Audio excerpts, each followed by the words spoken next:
Hello everyone, मैं सचिन गुप्ता स्वागत करता हूँ आप सभी का इस चैनल TDR मतलब द डेटा रिसर्च पे। आज की इस वीडियो में हम लोग बात करने वाले हैं कि FI जो फॉरेन इंस्टीट्यूशनल इन्वेस्टर्स होते हैं वो लोग कौन से शेयर को सेल कर रहे हैं और वो शेयर सेल करने के बाद कितने परसेंट गिर चुके हैं उसके बारे में चर्चा करने वाले हैं। क्या आपके पास भी ये शेयर की होल्डिंग है? अगर है तो कितने रुपए का लॉस में चल रहे हैं या फिर क्या मोमेंटम दे रहा है आपका शेयर? कमेंट करके हमें जरूर बताइएगा। तो चलिए शुरू करते हैं इस वीडियो को।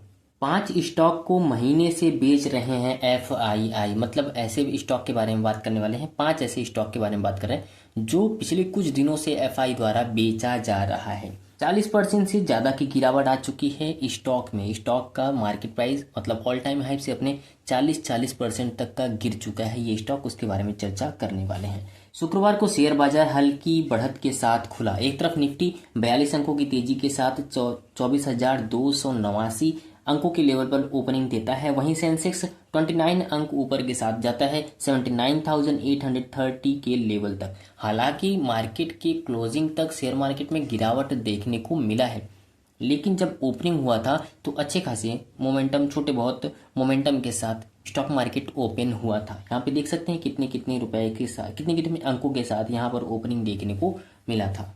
तो इस बात को जानना बहुत जरूरी है कि जाने माने इंस्टीट्यूशनल इन्वेस्टर्स जिसमें FII आते हैं और DII आते हैं वो अपने पैसे को कौन से शेयर में लगा रहे हैं और अपने पैसे को कौन से शेयर से निकाल रहे हैं। लेकिन इस चीज के साथ साथ हमें इस बात को भी जानना जरूरी है कि ये निवेशक लगातार पीछे हट रहे हो तो हमें भी सावधान रहना चाहिए। अगर ऐसे स्टॉक को ये निवेशक सेल कर रहे हैं तो उन्हें हमें भी थोड़े से ध्यान में जरूर लाना चाहिए, क्योंकि वो हो सकता है, क्योंकि ये इन्वेस्टर्स जो होते हैं ऐसे रिसर्च करके ही किसी भी स्टॉक में पैसे लगाते हैं। हमारी आपकी तरह थोड़े से फंडामेंटल टेक्निकल के साथ स्टॉक में पैसे नहीं लगाते हैं। उनके अमाउंट बड़े होते हैं तो उनका रिसर्च भी अपना खुद का तगड़ा वाला होता है। विश्लेषण से पता चलता है कि FII जून 2024 से मार्च 2024 तक यानी पिछले 4 तिमाहियों में लगभग 58 स्मॉल कैप के शेयर को धीरे धीरे बेच दिए हैं या फिर अपनी हिस्सेदारी कम कर दिए हैं। कौन से वो स्टॉक हैं उसके बारे में भी चर्चा करने वाले हैं। हालांकि इसमें से कुछ स्टॉक बिकवाली के बावजूद तेजी से बढ़ने में कामयाब रहे हैं, लेकिन इस विश्लेषण में 5 ऐसे स्टॉक के बारे में हम लोग चर्चा करने वाले हैं जिसमें FII ने लगातार अपनी हिस्सेदारी कम की है। साथ ही इन शेयरों की कीमत में 40% तक की गिरावट भी देखने को मिली है। उन शेयर के बारे में हम लोग चर्चा करने वाले हैं। और सबसे पहले नंबर पे आता है all cargo terminals. All cargo terminals का शेयर पिछले एक साल में 55% से अधिक नीचे की तरफ लुढ़क चुका है, नीचे की तरफ गिर चुका है। यह 60 रुपए का शेयर था जो अब फिलहाल 27 रुपए के आसपास ट्रेड कर रहा है। इस शेयर के शेयर होल्डिंग पैटर्न की बात करें तो FII ने जून 2024 तक शेयर में 7% की हिस्सेदारी रखी थी, जो सितंबर 2024 में घटकर 6.84% कर दिया है। मतलब 7% से घटाकर इस पैसे को कर दिया है 6.84% तक का।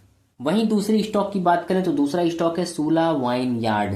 इसका शेयर में पिछले 12 महीने में लगभग 555 रुपए पर ट्रेड कर रहा था, जो अब फिलहाल 295 रुपए के आसपास आ चुका है। इसमें 47% की गिरावट दर्ज की गई है।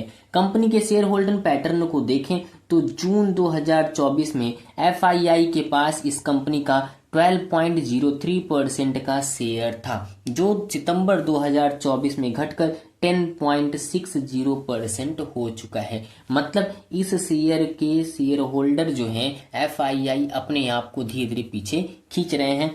12.03 से कर दिया इसको 10.60 पर, जबकि शेयर के दाम भी 47% तक गिर चुके हैं। इसके बाद दिसंबर 2024 तक इसमें और गिरावट आई और यह 9.61% हो गई है। वहीं मार्च 2025 आते आते यह 7.97% का हो चुका है। मतलब जिसमें जून 2024 में FII की होल्डिंग 12.03% थी, वो घटकर हो चुकी है 6.97%। और इसके साथ ही साथ शेयर के ऑल टाइम हाई से अपने परसेंट जो है वो 47% तक गिर चुका है। इसका ऑल टाइम हाई से शेयर का दाम जो है 47% तक नीचे की तरफ गिर चुका है। और अगला स्टॉक है यात्रा ऑनलाइन। यात्रा ऑनलाइन के शेयर पिछले एक साल में 42% तक गिर चुके हैं। यह शेयर 148 रुपए से गिरकर 87 रुपए के आसपास पहुंच चुका है। कंपनी के शेयर होल्डर पैटर्न को देखें तो एफआईआई के पास जून 2024 तक शेयर का 4.66% का हिस्सेदारी था, जो सितंबर 2024 तक घटकर 4.26% हो चुका है। शेयर होल्डिंग भी एफआई की घटी है। इसके साथ ही साथ कंपनी जो है वो गिर भी रहा है, 42% तक शेयर में गिरावट देखने को मिला है।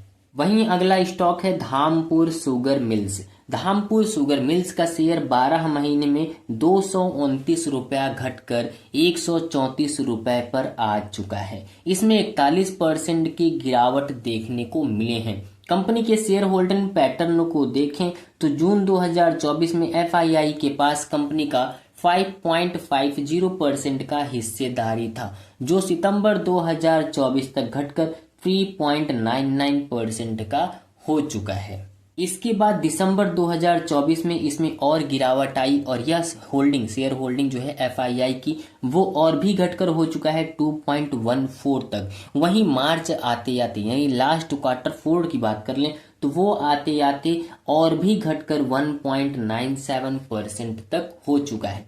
मतलब जून 2024 तक जिस शेयर में एफआई की होल्डिंग 5.50% की थी वो घटकर हो चुकी है 1.97% तक। और अगला स्टॉक है जूनिपर होटल्स। जूनिपर होटल्स के शेयर पिछले एक साल में 39% तक गिर चुके हैं। यह शेयर 471 रुपए से गिरकर 289 पर पहुंच चुका है। कंपनी के शेयर होल्डिंग पैटर्न को देखें तो एफआईआई के पास जून 2024 में शेयर का 10.58% हिस्सेदारी था, जो सितंबर 2024 में घटकर 9.91% का हो गया। इसके बाद भी एफआई ने इस कंपनी में अपनी हिस्सेदारी कम की है और दिसंबर 2024 तक 9.39% कर लिया और मार्च आते आते इसे और भी घटाकर 7.41% कर लिया। तो ये कुछ ऐसे स्टॉक थे जिसमें एफआईआई बिकवाली कर रहे हैं, यानी एफआईआई सेलर बने हुए हैं। और मार्केट में अगर आप कंपनी को देखेंगे तो उनका 52 वीक हाई से दाम जो भी है वो भी गिर चुका है, अच्छा खासा गिरा है। 49%, 40%, 42% तक की गिरावट देखने को मिले हैं शेयर में। क्या आपके पास भी ये शेयर होल्डिंग जो है पड़ा हुआ है? अगर हाँ तो हमें कमेंट करके जरूर बताइए कितने रुपए की मार्केट प्राइस पर आपने उसे परचेस किया था। लेकिन वीडियो के एंड में हम आपको डिस्क्लेमर दे देना चाहते हैं कि ये वीडियो सिर्फ और सिर्फ एजुकेशनल पर्पस के लिए था। अगर आप किसी भी स्टॉक को बाई, सेल या होल्ड करना चाहते हैं तो खुद का रिसर्च और खुद का एनालिसिस जरूर करिए, उसके बाद ही किसी स्टॉक को बाई, सेल या होल्ड करने का सोचिए। तो चलिए मिलते हैं अगले वीडियो में, तब तक आप लोग बिल्कुल स्वस्थ रहिए, मस्त रहिए, अपना अपने परिवार का और इस देश का भी ख्याल रखिए।